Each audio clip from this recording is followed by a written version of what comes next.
Assalamu alaikum wa rahmatullahi wa barakatuh. I'm Junaid Saeed Nadivi and you are watching Bada English Channel. You are learning English and a lot of videos we have provided you and you are watching them and learning English day by day. हम आपको videos दे रहे हैं, आप बड़ा English channel देख रहे हैं, काफ़ी वीडियोस आपको मिल चुकी हैं, आगे भी इंशाल्लाह मिलती रहेंगी। आप प्लीज़ हमें कमेंट करके बता सकते हैं कि हमारी अब तक मिलने वाले लेक्चर्स, हमारी मिलने वाली वीडियोस अभी तक आपके लिए कितना बेनिफिशियल रही हैं। तो चलिए आपका एक फ़ीडबैक लेकर के हम वीडियो को आगे शुरू करते हैं। वीडियो को शुरू करने से पहले एक बहुत हम्बल सी रिक्वेस्ट है, अगर आपको हमारी वीडियो से बेनिफिट मिलता है, अगर बेनिफिट मिलता है तो प्लीज़ वीडियो को लाइक कर सकते हैं, शेयर कर सकते हैं और हाँ, चैनल को सब्सक्राइब भी कर सकते हैं। तो आइए बगैर किसी देरी के वीडियो को शुरू कर लेते हैं। आज की इस वीडियो का टॉपिक है, हम जिक्र कर रहे हैं प्रेजेंट कंटिन्यूस के बारे में। सबसे पहले एक हेडिंग डाल लेते हैं प्रेजेंट कंटिन्यूस के बारे में, ठीक है।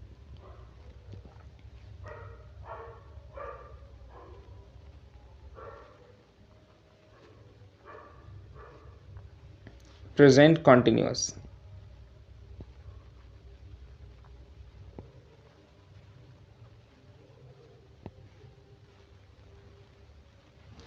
प्रेजेंट कंटिन्यूस क्या होता है? प्रेजेंट कंटिन्यूस होता है ज़मानाई हाल इस्तमरारी। इसकी पहचान ये होती है कि इसमें कोई काम होता है, बराबर होता है।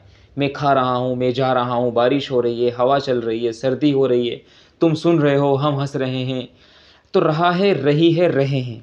याद करने की गरज से यहाँ पर मैं लिख सकता हूँ, इसकी पहचान है। पहचान को हम बोल देते हैं इंग्लिश में रिकॉग्निशन।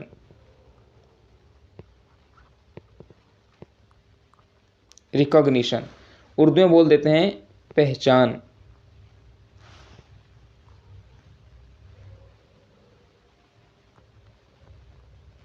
यानी ये कैसे पहचानेंगे कि हाँ ये प्रेजेंट कंटिन्यूअस का सेंटेंस है या ये कौन सा टेंस है। तो इसकी पहचान होती है रहा है,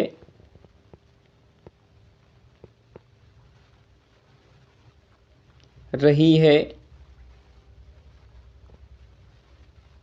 रहे हैं। ये उर्दू सेंटेंस के, उर्दू जुमले के आखिर में आता है। इससे पहली वीडियो में हमने जिक्र किया था कि सब्जेक्ट अगर सिंगुलर है, ही है, शी है, इट है या कोई सिंगुलर नाउन है तो उसके साथ में इज़ का इस्तेमाल करते हैं। और अगर सब्जेक्ट हमारा आई है, आई मीन्स में, तो वहाँ पर एम का इस्तेमाल करते हैं। और अगर सब्जेक्ट हमारा प्लूरल है तो उसके साथ में हम लोग आर का इस्तेमाल करते हैं। वो क्या सब्जेक्ट हो सकते हैं? वो यू, वी, दे या इसी तरह से कोई और प्लूरल नाउन हो सकता है जैसे बॉयज़। तो इन सब के साथ में आर का इस्तेमाल करते हैं। इससे पहले वीडियो में हमने आपके साथ में इस चीज़ को डिस्कस भी किया था।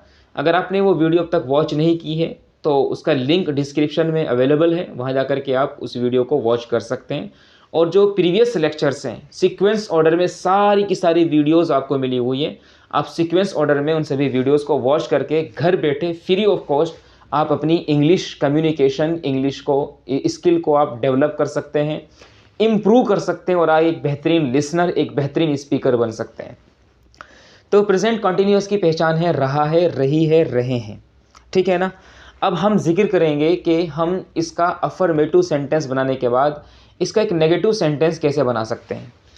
तो इसके नेगेटिव सेंटेंस के लिए कुछ नहीं करना पड़ता है। इसका सिंपल सा एक बहुत ईजी सा फॉर्मूला है। ईजी सा फॉर्मूला क्या है कि सबसे पहले हमारे यहाँ पे सब्जेक्ट आता है, ठीक है ना। सबसे पहले क्या आता है? सबसे पहले सब्जेक्ट आता है। सब्जेक्ट के फ़ौरन बाद ये तो इज़ आएगा, ये फिर एम आएगा, ये फिर आर आएगा अगर सब्जेक्ट हमारा प्लूरल है। उसके बाद में क्या होगा? उसके बाद में फिर नेगेटिव सेंटेंस में नोट आएगा। उसके बाद में वर्ब की आईएनजी फॉर्म होगी और उसके बाद में यहाँ पर ऑब्जेक्ट आएगा।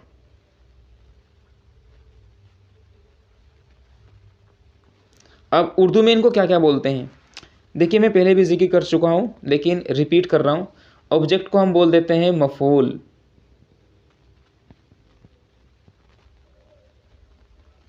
मफूल। वर्ब को बोल देते हैं फ़ैल। नोट तो आपको हो गया नहीं के माना में। और ये दोनों के तीनों बन जाते हैं आपके फ़ेले मुआविन।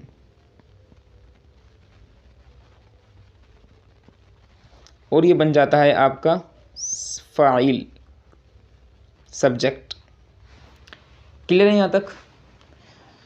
तो सेंटेंस कैसे बनाएंगे? जैसे तुम इंग्लिश नहीं सीख रहे हो, सीरियसली, सीरियस होकर के, यानी तुम सीरियस होकर के इंग्लिश नहीं सीख रहे हो। तो इसको पहले आप यहाँ पर लिख लेंगे उर्दू में, तुम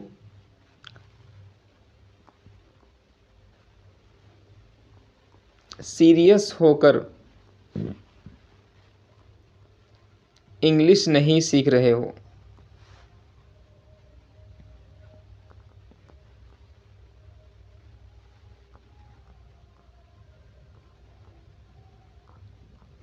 तुम सीरियस होकर इंग्लिश नहीं सीख रहे हो। तो आप सबसे पहले क्या लिखेंगे यहाँ पर? देखिए यहाँ पर एक बात याद रखनी है, वो बात ये है कि यहाँ पर जो तुम है ये सब्जेक्ट है, और सब्जेक्ट सबसे पहले यहाँ पर आ जाएगा हमारा यू, सब्जेक्ट के नीचे। इसके बाद यू के साथ में आता है आर, तो उसके बाद आ जाएगा यहाँ पर यू आर। इसके बाद नोट आएगा, ठीक है ना। सीखने का आता है लर्न, उसकी आईएनजी फॉर्म आ जाएगी learning. You are not learning, ठीक है ना, you are not learning English.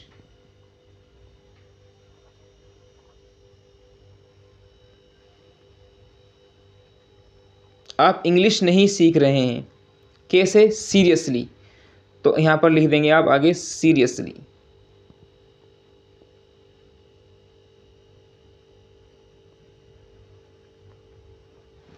ठीक है। तो ये इस तरह के सेंटेंसेस नेगेटिव बनाए जाते हैं, यानी प्रेजेंट कॉन्टिन्यूअस में। ठीक है। मैं आपकी बात नहीं सुन रहा हूँ, तो आई के साथ में एम, उसके साथ में बाद में नॉट। सुनने का आता है लिसनिंग, LISTENING,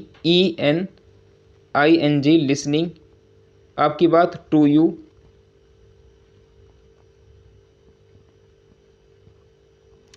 इस तरह से कुछ सेंटेंसेस हैं, आप बना सकते हैं। मैं कुछ सेंटेंस लिख रहा हूँ, फटाफट उनको मैं बोल रहा हूँ, आप नोट करेंगे बहुत जल्दी से, ठीक है ना। हम आपकी बात पर नहीं हंस रहे हैं, बहुत जल्दी से, हम आपकी बात पर नहीं हंस रहे हैं। तुम मेरा मजाक नहीं बना रहे हो, तुम मेरा मजाक नहीं बना रहे हो।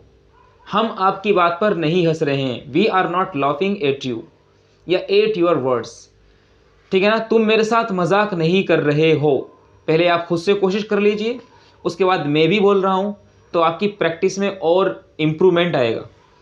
आप मेरी बात पर ध्यान नहीं दे रहे हो, you are not paying attention on my words, ठीक है ना।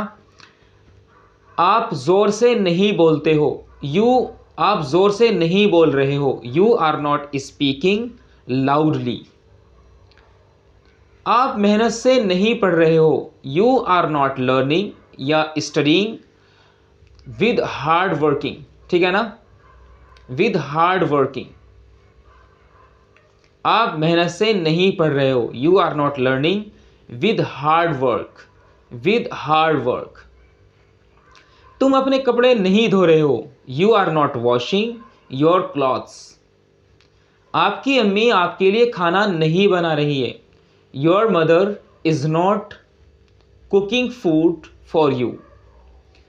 आपका भाई आपके साथ नहीं खेल रहा है, your brother is not playing with you. आपकी सिस्टर, आपकी बहन आपकी मदद नहीं कर रही है, your sister is not helping you.